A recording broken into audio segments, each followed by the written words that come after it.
గట్టిగా స్తోత్రాలు చెప్పండి. మన ప్రభు అయిన యేసుక్రీస్తు నామములో దేవుని యొక్క వాక్యం వింటున్న ప్రజలందరికీ ప్రభు అయిన యేసుక్రీస్తు నామములో శుభములు, సమాధానములు దేవుడు మీ అందరికీ కలుగజేయునుగాక.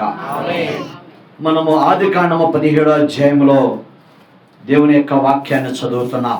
17వ అధ్యాయం మొదటి వచనం. అబ్రహాము 99 ఏండ్ల వాడైనప్పుడు 99 ఏండ్ల వాడైనప్పుడు యెహోవా అతనికి ప్రత్యక్షమై దేవుడు అతనికి ప్రత్యక్షమై నేను సర్వశక్తి గల దేవుడును నా సన్నిధిలో నడుచుచు నిందారహితుడవై ఉండుము, నిందారహితుడుగా బ్రతుకుము, నాకు నీకు మధ్య నా నిబంధన నియమించి నిన్ను అత్యధికముగా అభివృద్ధి పొందించదనని అతనితో చెప్పెను. ఆమేన్. ఇది ఆదికాండం 17వ అధ్యాయం మొదటి వచనములో దేవుడు ఎవరినైనా వృద్ధిల్ల చేయాలంటే, దేవుడు ఎవరినైనా అభివృద్ధి చేయాలంటే, అభివృద్ధి పొందాలనుకున్న ప్రతి విశ్వాసి సేవకుడు కూడా నింద లేకుండా బ్రతకాలి. హల్లెలూయా. నింద లేకుండా బ్రతకాలి.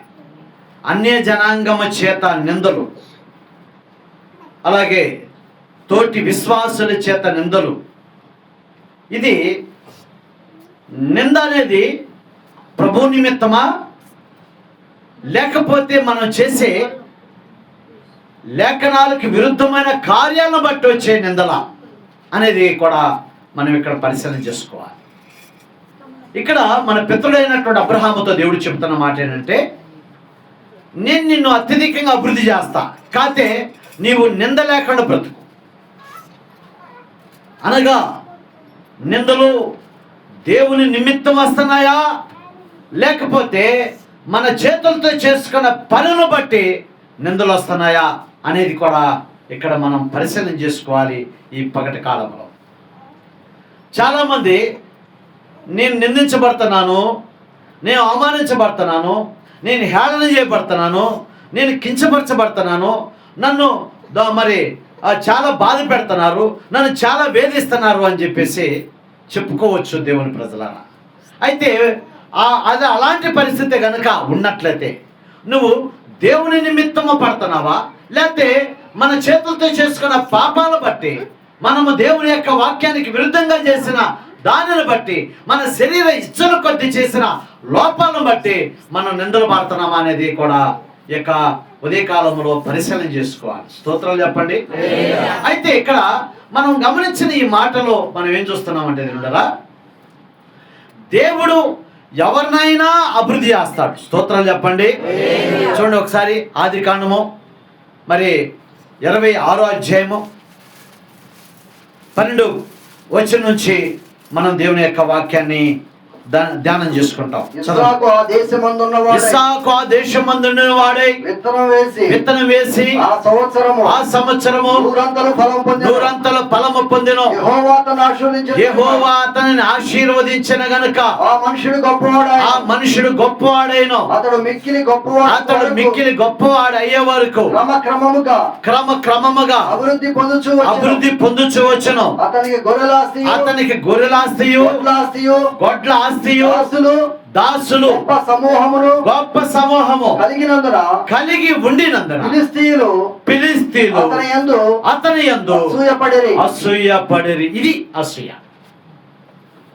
ఇక్కడ దేవుడు ఇస్సాకు తోడు అయినాడు కాబట్టి ఫిలిష్తీయులు అసూయపడ్డారు.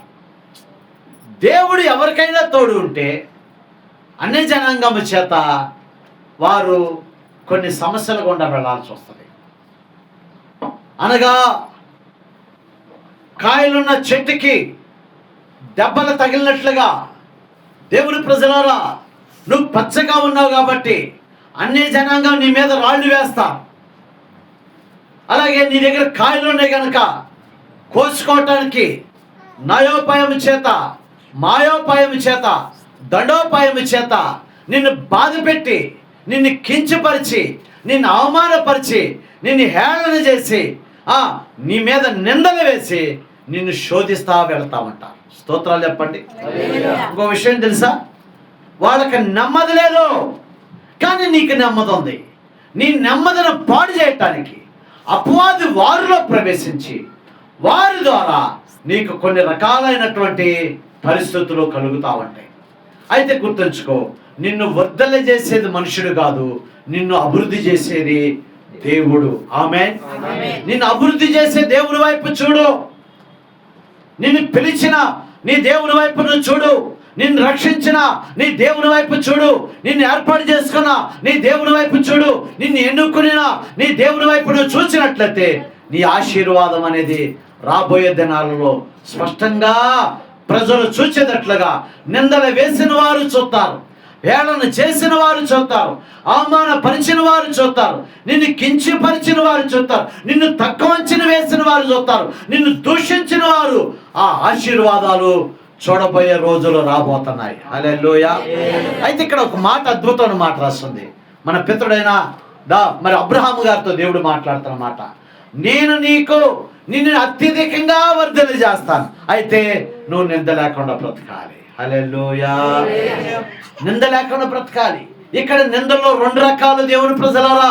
మన స్వలాభం కోసం వస్తే అది నిందగా భరించబడతాము. దాని విషయంలో కన్నీరు కాచి పశ్చాత్తాప పడితే దేవుడు దాంట్లోంచి మనం విడిపిస్తాడు. రెండోది, ప్రభు నిమిత్తం నిలబడ్డావా, ప్రభు నిమిత్తం బలపడ్డావా, ప్రభు నిమిత్తం స్థిరపడగా నిలబడ్డావా, అన్ని జనాంగ మధ్య, బంధువుల మధ్య, రక్త సంబంధాల మధ్య నువ్వు నిలబడితే గనక ఆటల ద్వారా వచ్చిన నిందకి రెట్టింపు దీవెనలు ప్రభు అయిన యేసుక్రీస్తు వారు మనకి ఇవ్వవలసిన వాడైనాడు. హల్లెలూయా. అందరూ స్తోత్రాలు చెప్పండి. రెట్టింపు దీవెనలను పొందాలంటే దేవుని బిడ్డ ప్రభు నిమిత్తం నిలబడు. ఆమేన్. ప్రభు నిమిత్తం నిలబడు. ఎప్పుడైతే ప్రభు నిమిత్తం నువ్వు నిలబడతావో ఆయన నీ నిమిత్తము ఖచ్చితంగా నీ పక్షమున ఆయన నిలబడగలిగిన వాడు. ఆమేన్. కనుక దేవుడారా, యొక్క ఉదయకాలంలో దేవుని యొక్క వాక్యం వింటున్న దేవుని ప్రజలారా, ఇక్కడ ఇంకో మార్చండి. దేవుని యొక్క వాక్యములోకి వెళ్దాం. ఆది కాండములోకి వెళ్దాం. 5వ అధ్యాయము 21 నుంచి దేవుని వాక్యాన్ని చదువుకుందాం.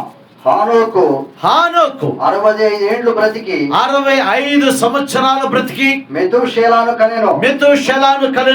హానోకు మెతూషేలాను కనిన తరువాత 300 సంవత్సరాలు దేవునితో నడుచుచు కుమారులను కుమార్తెలను కనెను. ఆమేన్. ఇక్కడ హానా గారిని కూడా చూసుకుంటే దేవుడారా, దేవునితో 300 సంవత్సరాలు నడిచాడు. బాగా వినండి ఈ విషయాన్ని. ఆయన మీదకి దేవునితో నడుచుకుంటూ వెళ్తుంటే, వాక్యాన్ని అనుసరించి నడుచుకుంటూ వెళ్తుంటే, లేఖనాన్ని అనుసరించి నడుచుకుంటూ వెళ్తుంటే దేవుడారా, ఆయన మీద చాలా మంది నిందలు వేశారంట, హేళన చేశారంట, చెడ్డ మాటలల్లా పలికారంట. అప్పుడు హానోకు అంటాడు, ఇక్కడ నా దేవుడు, నేను నా దేవునితో నడుస్తున్నాను, మనుషులతో కాదు, నా బంధువులతో కాదు, నా రక్త సంబంధులతో కాదు, నేను నా దేవునితో నడుస్తున్నా, కాబట్టి నా దేవుడు నన్ను వర్ధల చేస్తాడు. ఆమేన్. హల్లెలూయా. కనుక దేవుడితో నడిచేటప్పుడు దేవుడు నీకు తెలియకుండానే నిన్ను వర్ధల చేసుకొస్తాడు. దేవునితో నువ్వు నడుతున్నప్పుడు నీ సంతానం వర్ధిల్లుతుంది. దేవునితో నువ్వు నడుతున్నప్పుడు నీ పిల్లలు వర్ధిల్లుతారు. దేవునితో నువ్వు నడుతున్నప్పుడు దైవ కార్యాలు నీ కుటుంబంలో నీ బిడ్డల మధ్య ప్రభు చేయునుగాక. ఇక్కడ ఇంకో మాట చూసినట్లయితే ఆది కాండములోకి వెళ్దాం. 6వ అధ్యాయము 9వ వచనం కూడా చదవండి. ఆది కాండము 6వ అధ్యాయం 9వ వచనం. వంశావళి ఇదే. నోవాహు వంశావళి కనపడుతుంది ఇక్కడ. నోవాహు నీతిపరుడు తన తరములో నిందారహితుడుగా ఉన్నాడు. ఆమేన్. ఇక్కడ నోవా గారిని మనం తీసుకుంటే, నోవా గారి జీవితంలో 7వ అధ్యాయం 1వ వచనం చదువుతాం. చదవండి. యెహోవా ఈ తరము వారిలో నీవే నా ఎదుట నీతిమంతుడైనట సూచితిని గనుక నీవు నీ ఇంటి వారు ఓడలో ప్రవేశించండి. ఆమేన్. ఇక్కడ దేవుని వాక్యం వింటారు నా దేవుని బిడ్డలారా. ఇక్కడ దేవుడు నీతిమంతులైన వారి పక్షాన నిలబడుతున్నాడు. నీతిమంతులైన వారి పక్షాన పనిచేస్తున్నాడు.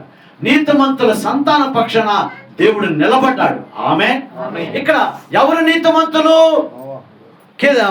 రోమాపత్రిక 5వ అధ్యాయము 9వ వచనంలోకి వెళ్తే అక్కడ అద్భుతమైన మాటలు రాయబడ్డాయి. చదువుదాం.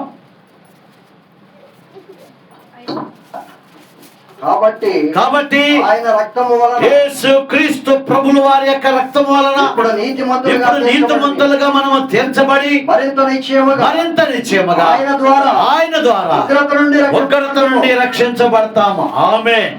దేవులారా, ఇక్కడ రెండు దీవెనలు దాగి ఉన్నాయి. ఇక్కడ ఒకటి ఉగ్రత నుంచి కాపాడబడతాం, రెండోది నీతిమంతులుగా ఉన్నందుకు మన సంతానము భూమి మీద వర్ధిల్లుతుంది. ఆమేన్. హల్లెలూయా. నమ్మిన వారందరూ చప్పలు కొడుతూ దేవుని స్తోత్రాలు చెప్తారు. కనుక ఇక్కడ నువ్వు వర్ధిల్లాలంటే, నువ్వు అభివృద్ధి చెందాలంటే నీతిగా బ్రతకాలి. నీతిమంతుడైన యేసుక్రీస్తు రక్తంలో కడగబడిన దేవుని ప్రజలారా నీతిని అనుసరించాలి. ఆదికాండం 15వ అధ్యాయం 6వ వచనం చదవండి. అతడు యెహోవాను నమ్మెను, దేవుడు అతనికి నీతిమంతుడుగా చేసేసాడు. ఆమేన్. ఇక ఉదయకాలంలో దేవుని వాక్యం వింటున్నా దేవుని ప్రజలారా, ఈ యూట్యూబ్ ఛానల్ ద్వారా దేవుని వాక్యం వింటున్నా దైవ ప్రజలారా, ఇంకా నువ్వు మార్పు చెందకపోతే నువ్వు మార్పు చెందాలి. రక్షణ పొందకపోతే నువ్వు రక్షణ పొందాలి. ఎందుకు తెలుసా? దేవుడు నీతోనే సూటిగా మాట్లాడుతున్నమాట.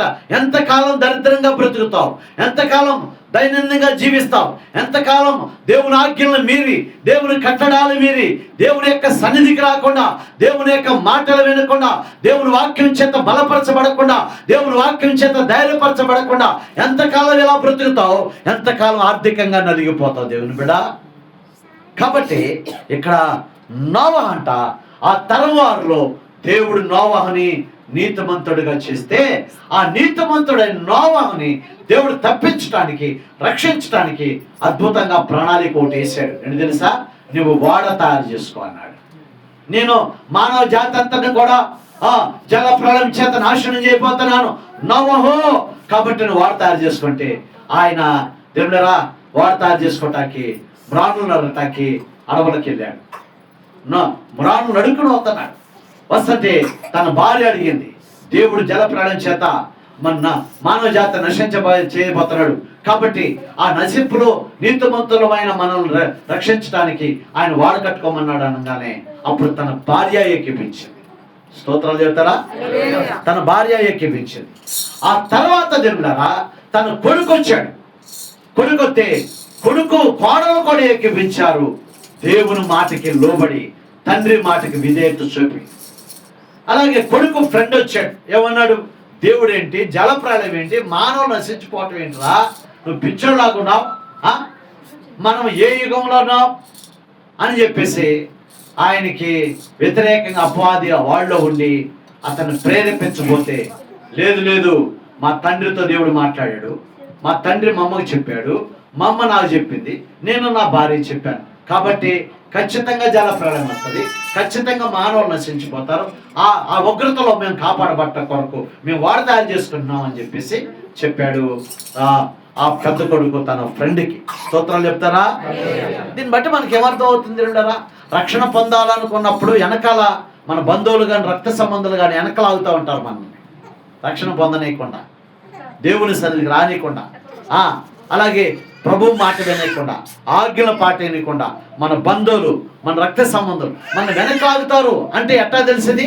ఆదివారం రోజునే పెళ్లి కార్యక్రమం పెడతారు వాళ్ళు. అక్కడ బ్రాహ్మణుడు పెడతాడు పెళ్లి కార్యక్రమం, భోజనాలు పెడతాడు పెళ్లి కార్యక్రమం, ఇంట్లోకి వెళ్ళాలి కార్యక్రమం, లేకపోతే ఇంకా శుభ కార్యక్రమాలు బ్రాహ్మణుడు ఆదివారమే పెడతాడు. శనివారం రాత్రి అంటాడు, రాత్రి తెల్లవారుదామున 3 గంటలకు అంటాడు పెళ్లి. ఇవన్నీ పెట్టి విశ్వాసంలో ఉన్న నిన్ను బయటికి లాగేయటానికి, ఆజ్ఞలను మీరిచ్చి దేవుని ద్వారా దీవించబడకుండా మరి ఆ దరిద్రతను అనిపించడానికి అపవాదేసే ప్రణాళికలు ఇవన్నీ నీ బంధువులో ఉండి జాగ్రత్త. కాబట్టి దేవుని కంటే ఎక్కువ కాదు బంధువులు. స్తోత్రాలు చెప్పండి. రక్త సంబంధులు ఎక్కువ కాదు. స్తోత్రాలు చెప్పండి. నీ తల్లిదండ్రులు కాదు ఎక్కువ. దేవుని స్తోత్రాలు చెప్పండి. దేవుడే ప్రథమము, దేవుణ్ణి ప్రథమంగా చేసుకో, దేవుణ్ణి ఆధారం చేసుకో, దేవుణ్ణి ఘనపరచాలి, దేవుని మహిమ